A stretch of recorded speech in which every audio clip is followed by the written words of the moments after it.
Everyone, this is Aishwarya and welcome to beauty with coach. So guys, अगर आप लोग मुझे इंस्टाग्राम पे फॉलो कर रहे हो तो आपको पता ही होगा कि मैंने अभी इंस्टा पे एक पोल डाला हुआ था जिसमें मैंने पूछा था कि अगर आपका टारगेट और गोल है कि आपको किसी बड़े टेक कंपनी में जाना है तो आपको क्या करना चाहिए, प्रोजेक्ट डेवलपमेंट या फिर कॉम्पिटिटिव प्रोग्रामिंग। और ट्रस्ट मी गाइज, अगर मैं बोलूँ तो नंबर मुझे एग्जैक्टली नहीं पता, बट कॉम्पिटिटिव प्रोग्रामिंग को 67% बच्चों ने बोला कि ये होना चाहिए, हमें कॉम्पिटिटिव प्रोग्रामिंग करना चाहिए। रेस्ट 33 बच्चों का कहना था, 33% बच्चों का कहना था कि नहीं, हमें प्रोजेक्ट डेवलपमेंट पे फोकस करना चाहिए। बट आपको पता है रियलिटी क्या है, मतलब हमें क्या करना चाहिए ये आपको पता है?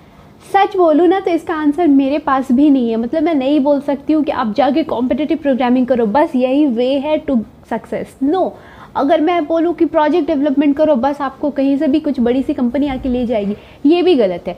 तो फिर हम लोग बात करते हैं ना इस वाले वीडियो में अच्छे से, मतलब एकदम विस्तृत भाव में पूरे डिटेल्ड वीडियो में बनाने की कोशिश करूँगी और बनाऊँगी इनफैक्ट।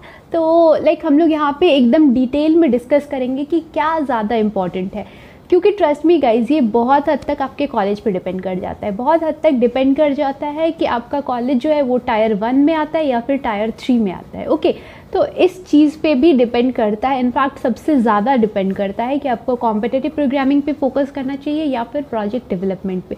तो हम लोग हर एक छोटे छोटे पॉइंट्स को इस वीडियो में डिस्कस करेंगे, ताकि एकदम एंड तक आप जब वीडियो को देख लोगे ना, उसके बाद सब कुछ एकदम क्रिस्टल क्लियर हो जाएगा। आपको पूरी तरह से पता होना चाहिए कि अब हमें किस चीज़ पे फोकस करना है ना। यही मेरी ड्यूटी है और मैं अपनी ड्यूटी बहुत ऑनेस्टली करती हूँ। तो प्लीज़ इसके बदले में ना एक लाइक एक्सपेक्ट करती हूँ। तो मैं टारगेट दे रही हूँ, मतलब एटलीस्ट 50 लाइक्स तो बनता है इस वीडियो पे गाइस। सो चलो इस वीडियो को स्टार्ट करते हैं। अगर चैनल पे नए हो तो सब्सक्राइब कर देना और बेल आइकन हिट कर देना, और अगर पुराने हो, अगर फैमिली के मेम्बर हो पहले से, तो बस तुम लाइक करना और जितना मन करे ना शेयर करना। तुम्हारे दोस्तों को भी पता चलना चाहिए यार, ऐसे नहीं होता कि ज्ञान बांटने से कम हो जाता है, वैसा कुछ नहीं है, ये और बढ़ता है। Okay, so yes, let's start the video.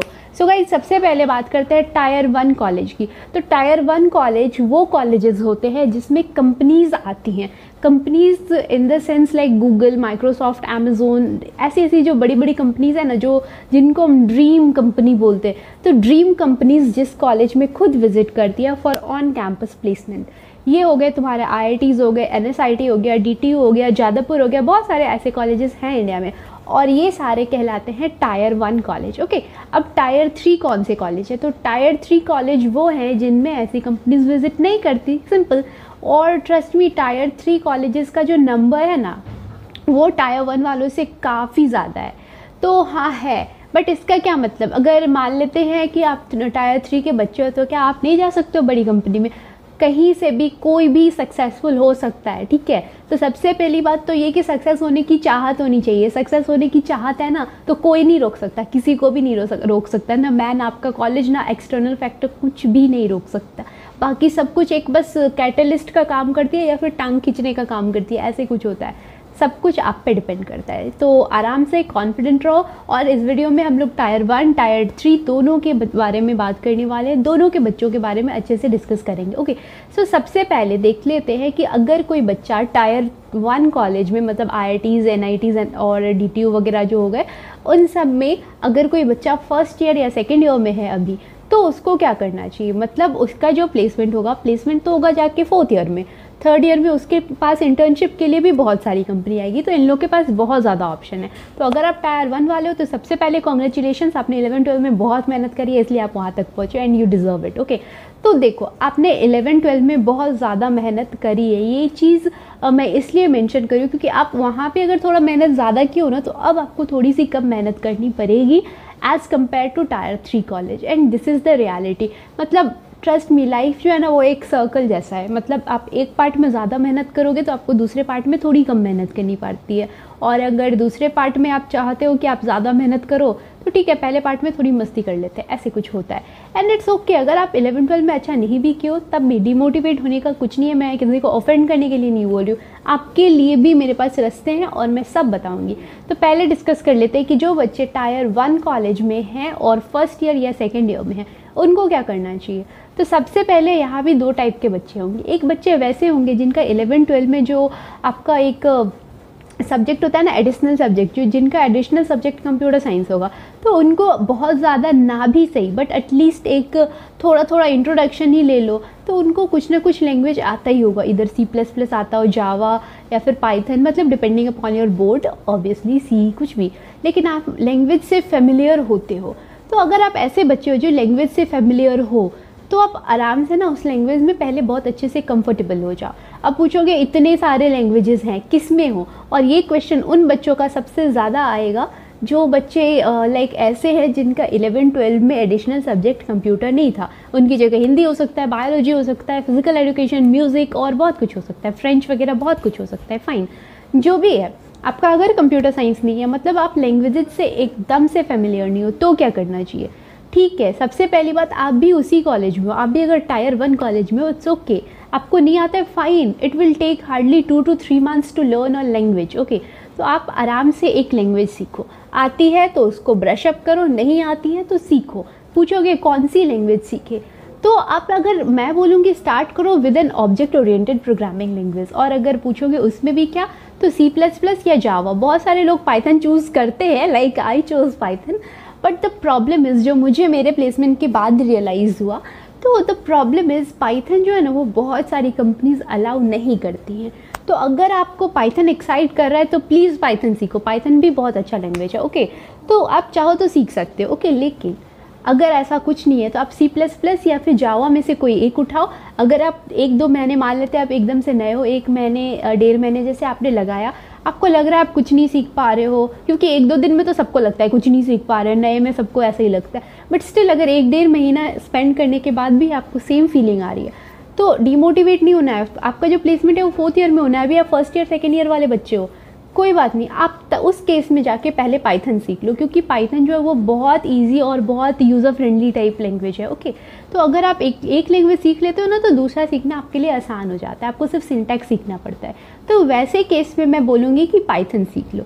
लेकिन अगर सिचुएशन ऐसी नहीं है, आप 1 महीना 1.5 महीना C++ या फिर जावा, जिसको भी आपका बन के आपने दे दिया, और आपको लग रहा है कि नहीं मज़ा आ रहा है, अगर ऐसा मज़ा आ रहा है वाली फीलिंग आ रही है ना, तो आराम से उसको कंटिन्यू करो, ओके। अब क्या करना है उसके साथ साथ, आप मान लिया आपने 1-1.5 महीने लगाए, 2 महीने लगाए, और आपने आराम से 3 महीने तक रख लो लगाए, और आपने एक लैंग्वेज सीख लिया, लेट से जावा सीख लिया, फाइन। अब क्या करना है, ठीक है, उसकी प्रैक्टिस करते रहना है ऑब्वियसली, बट साथ में data structures and algorithm start कर दो, ओके। सो DSA स्टार्ट कर दो, मतलब आपके पास 1st ईयर और 2nd ईयर 2 साल का टाइम मैं दे रही हूँ। अगर आपके पास उस 2 साल में आपको क्या क्या सीखना है, एक लैंग्वेज सीखना है और DSA सीखना है, मतलब डेटा स्ट्रक्चर एंड एल्गोरिदम, ये मतलब बोलते हैं ना बहुत ज़्यादा अच्छे से सीख लेना है, ओके। सो यस, इसको आप बहुत ज़्यादा अच्छे से सीख लो। अगर उसके बाद पूछोगे कि अब मेरे को क्या करना है, क्योंकि मैंने डेटा स्ट्रक्चर एंड एल्गोरिदम भी कर लिया और ये भी, तो अगर आप टायर 1 वाले बच्चे हो, ऑब्वियसली मैं उनकी बात कर रही हूँ, तो आप मेनली फोकस करो CP पे, दैट इज़ कॉम्पिटिटिव प्रोग्रामिंग पे, ओके। वहाँ से क्या होगा कि प्रॉब्लम सॉल्विंग स्किल्स जो हैं आपकी वो बढ़ेंगी। प्रॉब्लम सॉल्विंग स्किल्स बढ़ाने का सबसे बड़ा और सबसे बेस्ट वे अगर पूछो ना, तो that is competitive programming. And trust me, जो बड़ी बड़ी कंपनीज आपके कॉलेज में आती है ना, मोस्टली वो इसी पे फोकस करती है। वो आपके प्रोजेक्ट्स और डेवलपमेंट वगैरह के बारे में बहुत बाद में जाके ध्यान देती है, ठीक है। सबसे पहले वो देखती है कि ये बच्चा कॉम्पिटिटिव प्रोग्रामिंग में अच्छा है, इसका मतलब इसकी जो प्रॉब्लम सॉल्विंग स्किल्स है वो अच्छी हैं। कैसे वो जज करते हैं, क्योंकि कॉम्पिटिटिव प्रोग्रामिंग में कोई भी चीज़ ऐसा डायरेक्टली नहीं होता, वहाँ पे आपको कहानी दी हुई होती है, जिससे आपको खुद क्वेश्चन ऐसा निकालना पड़ता है, और क्वेश्चन पहले निकालो फिर उसको सॉल्व करो। इस तरीके से आपका जो प्रॉब्लम सॉल्विंग स्किल्स है वो अच्छा हो जाता है ना। तो जो कंपनीज आएंगी वो मोस्टली इस चीज़ पे फोकस करती है। स्टिल अगर आपको CP नहीं जम रहा है, CP में मज़ा नहीं आ रहा है, उस केस में आप प्रोजेक्ट डेवलपमेंट पे फोकस कर सकते हो, फिर वो चाहे एंड्रॉयड हो या कुछ भी हो, तो आप उस टाइम आप आराम से कर सकते हो फोकस, और ये आपको बहुत ज़्यादा हेल्प करेगा अगर आपका टारगेट है किसी स्टार्टअप में जाने का। तो स्टार्टअप्स वाले जो भी होते, चाहे वो ओयो हो, जोमेटो या कुछ भी हो, तो जो भी स्टार्टअप्स होते हैं ये मोस्टली फोकस करते हैं on projects and not on your CP और लाइक प्रॉब्लम सॉल्विंग स्किल्स, नहीं, ये मोस्टली फोकस करते हैं आपके प्रोजेक्ट्स पे। तो ऐसे केस में आप आराम से प्रोजेक्ट पे ध्यान दे दो, ओके। और लेकिन फिर भी मैं बोलूँगी CP तो CPF, मतलब प्लीज़ ट्राई करना, ओके। एंड उसके बाद बात कर लेते हैं अब हम लोग 3rd ईयर और 4th ईयर वाले बच्चे। मतलब टायर 1 की ही बात करें, लेकिन थर्ड ईयर और फोर्थ ईयर, तो फर्स्ट ईयर और सेकंड ईयर में आपने क्या क्या सीखा? आपने सीख लिया कोई लैंग्वेज, उसके बाद सीख लिया बेसिक वाला जो हम लोग पढ़ते हैं वो डेटा स्ट्रक्चर एंड एल्गोरिदम, और उसके साथ आपने सीपी करा और थोड़ी बहुत जो प्रोजेक्ट डेवलपमेंट कर ली, थोड़ी बहुत एकदम थोड़ी सी, ओके। तो इतना कुछ कर लिया। अब क्या करना है? तो अब आपको फोकस करना है advance data structure and algorithm, जो थोड़ा सा एडवांस लेवल पे हो गया, जैसे ट्री हो गया, सेगमेंट ट्री वगैरह, ये सारे कंसेप्ट जो होते हैं ना, ये हो गए ग्राफ्स के बड़े बड़े वाले एल्गोरिदम्स वगैरह।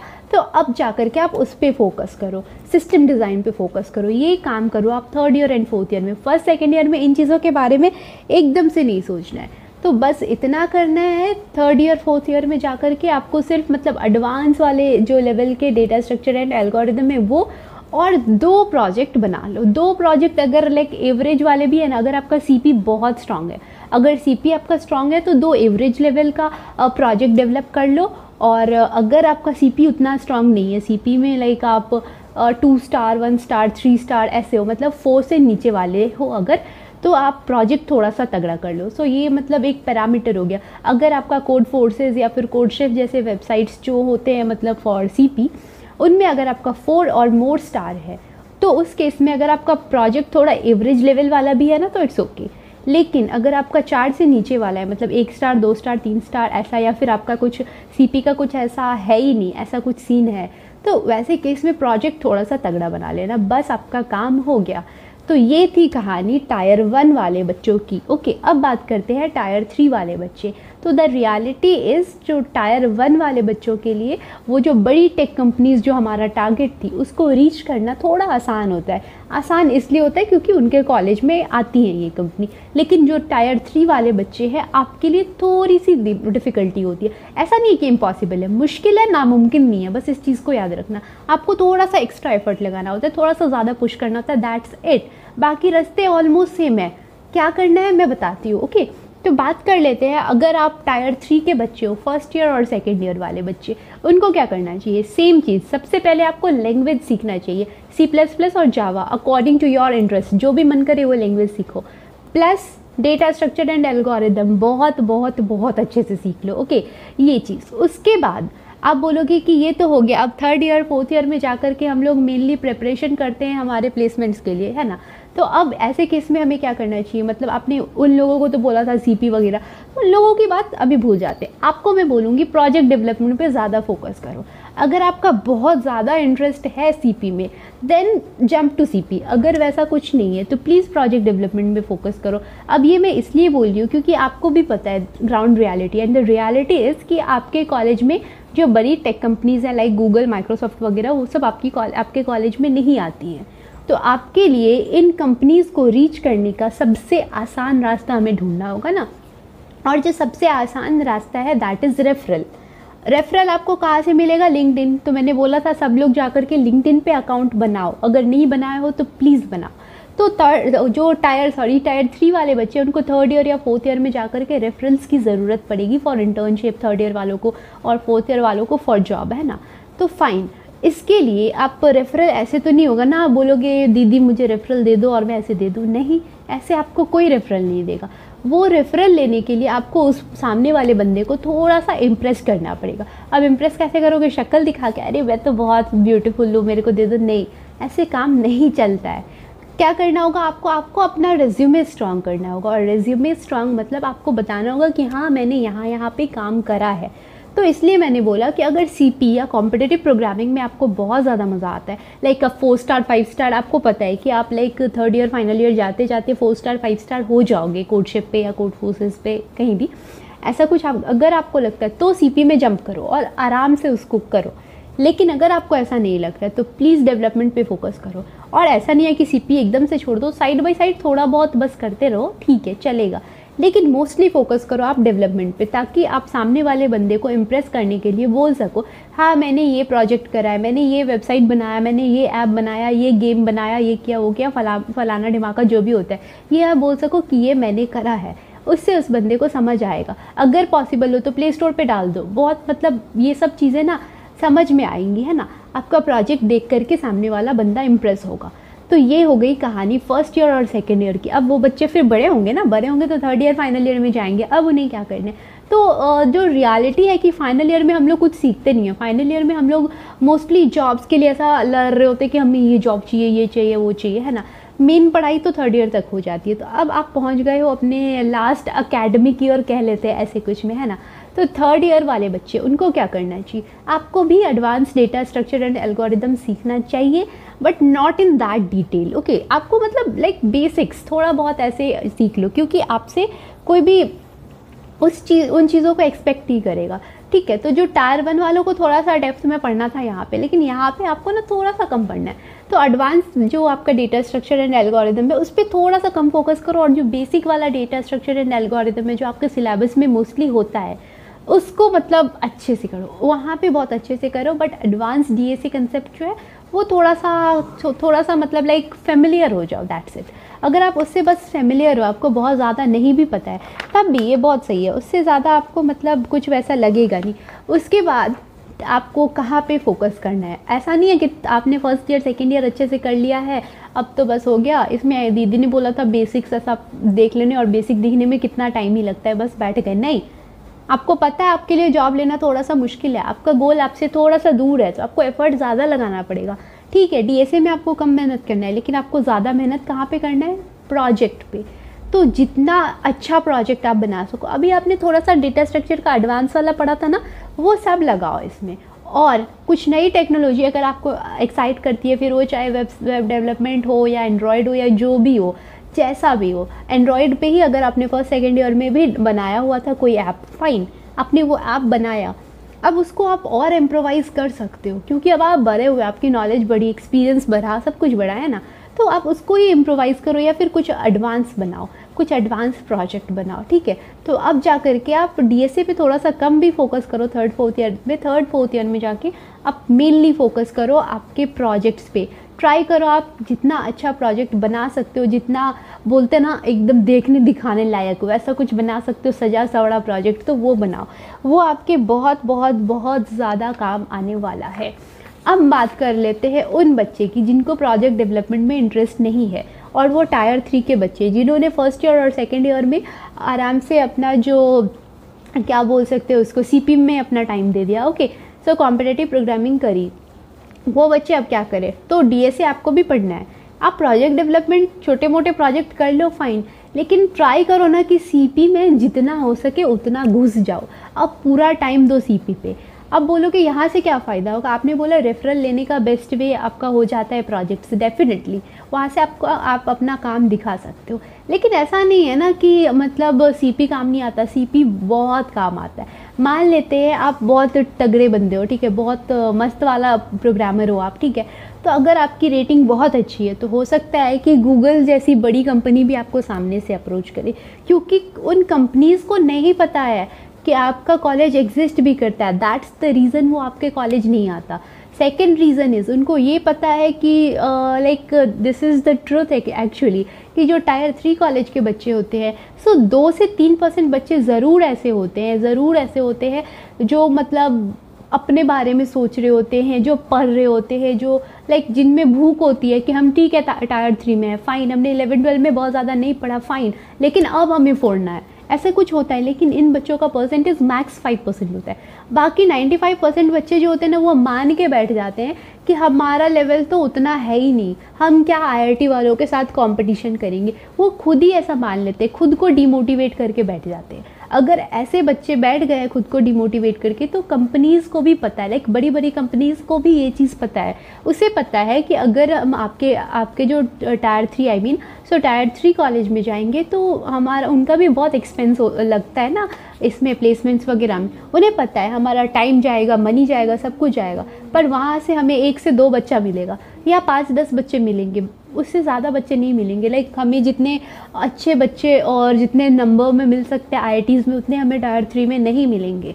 तो इसलिए वो आपके कॉलेज के बारे में जानने में भी इंटरेस्टेड नहीं होते हैं। बस यही चीज़ है। ऐसा नहीं है कि उन्हें किसी बच्चे से पर्टिकुलर बहुत प्यार होता है और किसी से बहुत दुश्मनी होती है, ऐसा कुछ नहीं है। अगर उसने देखा कि लेट्स से कोडशिप पे आपका 6 स्टार 7 स्टार जैसी रेटिंग है, वो बंदा वहाँ से ही समझ जाएगा कि ये बच्चा बहुत तगड़ा वाला प्रोग्रामर है। अब तगड़ा वाला प्रोग्रामर है, सीपी का इतना महान वाला चीज़ है, इसका मतलब प्रॉब्लम सॉल्विंग स्किल्स तो उसकी गॉड लेवल होगी, है ना।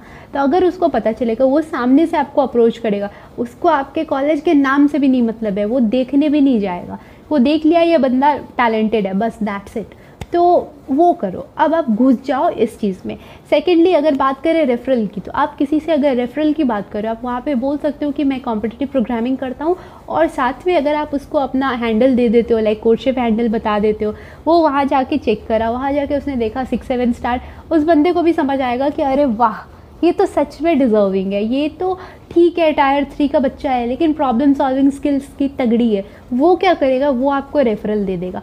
तो देखो, कोई भी बंदा आपको सिर्फ रेफरल दे सकता है, उसके बाद क्या करना है वो आप पे डिपेंड करता है। उसके बाद आप पहुँचे इंटरव्यू में, अगर आप सिलेक्ट हो जाओगे, आप बोलोगे वो मुझे क्यों रेफरल देगा, वो तो मुझे जानता भी नहीं, फाइन, वो आपको नहीं जानता। बट अगर आप मेरे थ्रू किसी कंपनी में जाते हो, लाइक मैं आपको रेफ़र करती हूँ और आप उस कंपनी में चले जाते हो, तो कंपनी मुझे कुछ पैसे देती है, ठीक है, मतलब अगर मैंने उस कंपनी को अच्छा एम्प्लॉय ला के दिया तो ऑब्वियसली आई डिज़र्व रिवॉर्ड। तो ये चीज़ होता है। तो लेकिन अब बिना मतलब मैं 100 कैंडिडेट्स भेज रही हूँ, उन लोग का इंटरव्यू लेने में टाइम वेस्ट करवा रही हूँ, तो ऑब्वियसली ये तो नहीं होगा ना। तो इसीलिए मैं हर किसी को रेफरल नहीं दे सकती। बट अगर आप उस बंदे को इम्प्रेस कर पाते हो, इम्प्रेस करने के लिए आपके पास प्रूफ है कि आप 7 स्टार कोडर हो, आप 6 स्टार कोडर हो, आप 5 स्टार कोडर हो, ऐसा कुछ अगर आपके पास प्रूफ है तो क्यों नहीं देगा वो बंदा, वो ज़रूर देगा आपको रेफरल, ठीक है। तो समझ रहे हो ना। तो ये सारी जो छोटी छोटी चीज़ें, इन चीज़ों पे फोकस करो, बस हो गया, और कुछ नहीं करना है। तो शायद आप लोग को इस चीज़ से समझ में आ ही गया होगा कि हमें कॉम्पिटिटिव प्रोग्रामिंग करना चाहिए या फिर प्रोजेक्ट डेवलपमेंट। तो मैं फिर से एक बार अगर बोलो तो मैं यही बोलूँगी, करो तो दोनों ही। ये तो नॉर्मल सी चीज़ है। अगर दोनों एकदम ऐसे वाला बैलेंस है ना, कि अगर मुझे 50% कॉम्पिटिटिव प्रोग्रामिंग आती है, 50% लाइक प्रोजेक्ट डेवलपमेंट आता है, एंड परसेंट में मैं बात करूँ तो ऐसे मत बोलना कि मुझे कुछ नहीं आता है तब भी बैलेंस्ड है। हाँ बैलेंस्ड है, लेकिन आना चाहिए। लाइक एटलीस्ट अगर आपका दोनों थोड़ा अबव एवरेज वाला लेवल पे है तो it's good, it's really good, it's the best in fact. लेकिन अगर ऐसा नहीं है, क्योंकि ये बहुत कम लोगों का होता है कि दोनों में एकदम एक बराबर काटे का टक्कर, बहुत कम। तो अगर आपका सीपी बहुत तगड़ा है ना, तो अगर आपका प्रोजेक्ट थोड़ा सा कम भी हो जाए तो इट्स ओके। अगर आपका प्रोजेक्ट तगड़ा है तो सीपी थोड़ा सा कम भी हो जाए तो इट्स ओके, मतलब बैलेंस हो जाता है।